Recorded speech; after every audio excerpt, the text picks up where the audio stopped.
Alors là on a ajouté un petit truc qui est un capteur de lumière ici qui va permettre tout simplement de déclencher la lumière non plus avec un intervalle régulier, mais s'il fait sombre, voilà, on voit que là ça on est rouge au niveau du relais, donc la lumière s'allume quand il fait sombre et le but c'est réussir à l'éteindre quand il fait un peu plus clair. Alors évidemment le capteur étant trop près de la lumière, on va avoir une interférence. Il y a un cycle de 3 secondes en temporisation pour éviter que la lumière s'allume et s'arrête instantanément, évidemment vu que le capteur est trop près. Mais quand on allume une lampe sur le capteur en continu, on voit qu'en fait la lampe s'éteint, donc il suffit juste de déporter le capteur de quelques mètres et on a une façon en fait d'allumer un éclairage d'intérieur en fonction de la luminosité extérieure. Voilà, par exemple. On va aller voir un peu au niveau du code ce que ça donne.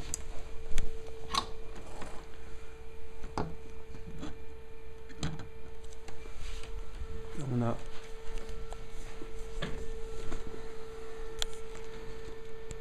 quelque chose qui sera peut-être moyennement visible. Première partie avec une déclaration des constantes, on déclare que le relais est on quand il est à 0, off quand il est à 1. Photo value, ça nous permet de déclarer une variable pour la valeur de la lumière qui sera comprise donc entre 0 et 1023. Au niveau du setup qui se lance donc qu'une seule fois, ça c'est la partie de déclaration aussi. On explique tout simplement quels sont les pins qui vont être en input et quels sont ceux qui vont être en output.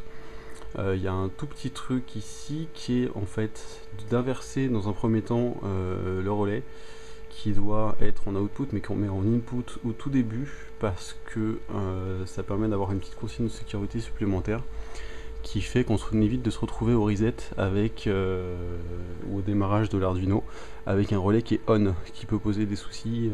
Là on a des courants qui sont relativement faibles, c'est du 75 watts pour l'ampoule, mais dès qu'on va passer sur des courants plus importants ça peut être fâcheuse.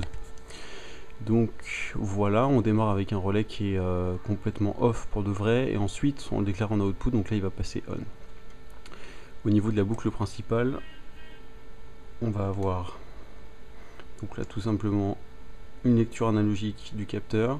Si la valeur du capteur est supérieure à 300, ce qui correspond à une luminosité qui est faible, on allume le relais avec un délai de 3 secondes pour éviter que l'ampoule se fasse éclater la tête.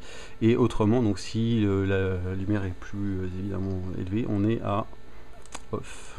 Voilà, tout simplement. Tout petit programme pour tester tout ça.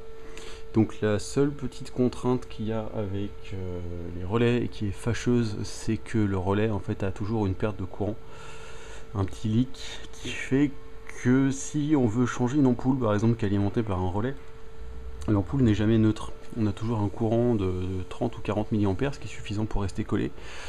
Alors que l'ampoule est éteinte, donc on a l'impression qu'il n'y a pas de courant, on peut se retrouver ennuyé. Donc les relais c'est vraiment utilisé dans une interface qui est plutôt fermée. Et voilà, il va falloir voir ce que ça donne en utilisation courante pour un lustre par exemple. Voilà, c'est tout.